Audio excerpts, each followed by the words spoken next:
আম সত্ত্ব সন্দেশ। এখন আমের সিজন। আম সত্ত্ব 12 মাসে পাওয়া যায়। আমের সিজনে আম সত্ত্ব বানিয়ে আপনারা এই সন্দেশটা বানাতে পারেন।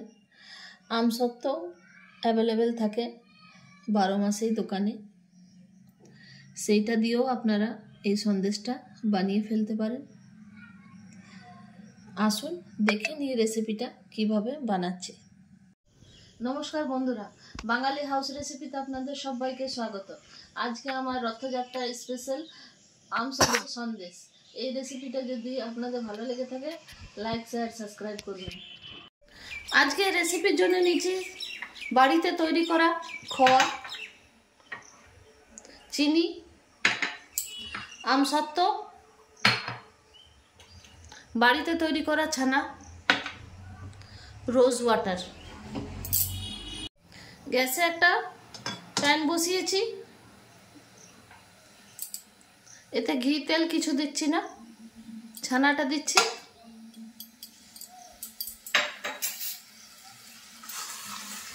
ছানাটা খুবভাবে জলটা শুকিয়ে নিচ্ছি।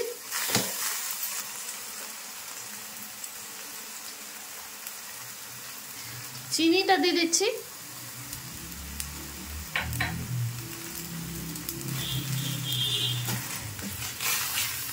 খুব ভালোভাবে চানার চিনি দুটো আমি মিক্স করে নিচ্ছি। এতে অনেকটা জল বেরোবে, জলটা ঝরানো নেই আমার। ছানাটা জাস্ট তুলে নিয়েছি, জলটা ঝরানো হয়নি।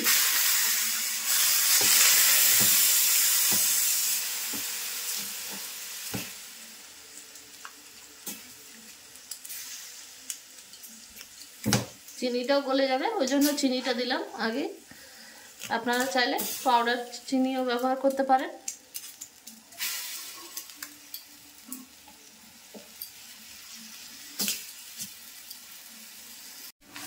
দেখুন ছানা থেকে জলটা অনেকটা শুকিয়ে এসছে, একটু জল আছে। চিনিটা ধারে ধারে লেগেছিল, ওটা ক্যারামেল হয়ে গেছে। ছানাটা পুড়ে নেই, চিনিটা ক্যারামেল হয়ে গেছে। এবারে আমি চাচিটা দিয়ে দিচ্ছি।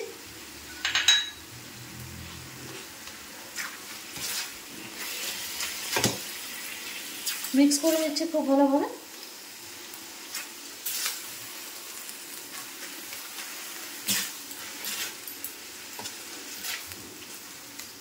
দেখুন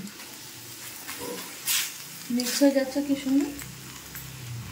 গরম হলেই গলে যাবে, জল দেওয়ার দরকার হবে না। দেখুন অনেকটা শুকিয়ে এসছে, আর একটু জল আছে। এইভাবে নাড়াচাড়া করে করে আমি শুকিয়ে নিচ্ছি। আপনারা এতে এলাচ গুঁড়োও ব্যবহার করতে পারেন। যদি গোলাপ জল না চান, বাড়িতে যদি অ্যাভেলেবেল না থাকে এলাচ গুঁড়ো দিতে পারেন। এলাচ গুঁড়ো দিলেও খুব ভালো সেন্ট আসবে। আমার কাছে গোলাপ জল ছিল অ্যাভেলেবেল, ওই জন্য আমি ব্যবহার করছি।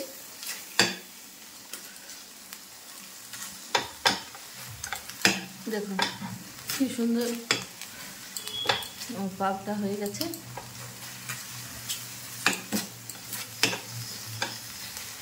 শুকিয়ে গেছে একেবারে। দেখুন একটুও জল নেই, দেখুন ফ্রাই প্যানটাতে একটুও জল নেই। এবার আমি ঠান্ডা হতে এটা রেখে দেবো। 10-15 মিনিট আমি ঠান্ডা হতে রেখে দেবো। তারপরে আমি মিষ্টিগুলো সন্দেশগুলো গড়ে নেবো।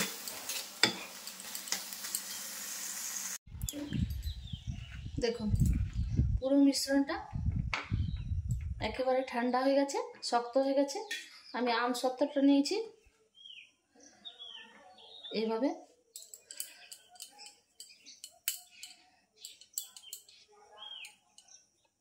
দেখুন এইভাবে হাতের সাহায্যে আমি গোল করে নিচ্ছি।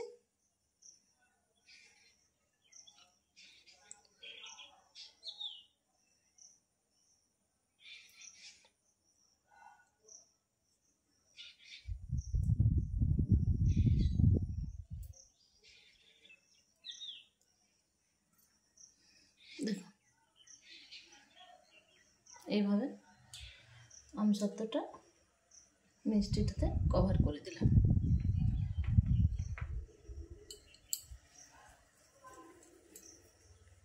আবার গোল করে নিচ্ছি।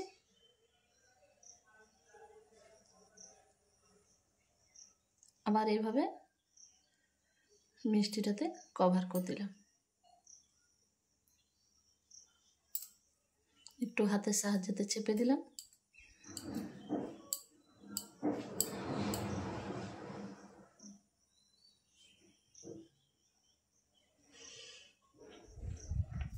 আরেকটা দেখিয়ে দিচ্ছি।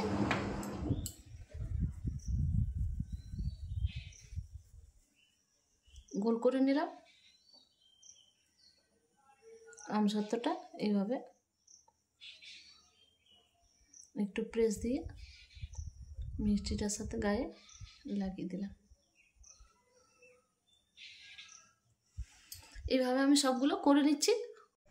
আমসত্ত্ব সন্দেশ, রথযাত্রা স্পেশাল আমসত্ত্ব সন্দেশ। এইভাবে আপনারা বাড়িতে আমসত্ত্ব সন্দেশ বানিয়ে ঠাকুরকে ভোগ দিতে পারেন। যে কোনো পুজোতেই আমসত্ত্ব সন্দেশ বানিয়ে ঠাকুরকে ভোগ দিতে পারেন। বাড়িতে এরকমও বানাতে পারেন। আমার এই রেসিপিটা যদি আপনাদের ভালো লেগে থাকে আমার চ্যানেলকে সাবস্ক্রাইব করবেন। কেমন লেগেছে রেসিপিটা কমেন্টে অবশ্যই জানাবেন। আশা করছি ভালো লেগেছে। আবার নতুন রেসিপি নিয়ে হাজির হব। ধন্যবাদ। আমসত্ত্ব সন্দেশ দেখতে যতটা সুন্দর, খেতে ততটাই সুস্বাদু। অনুরোধ রইল একবার অবশ্যই ট্রাই করে দেখবেন আমসত্ত্ব সন্দেশ।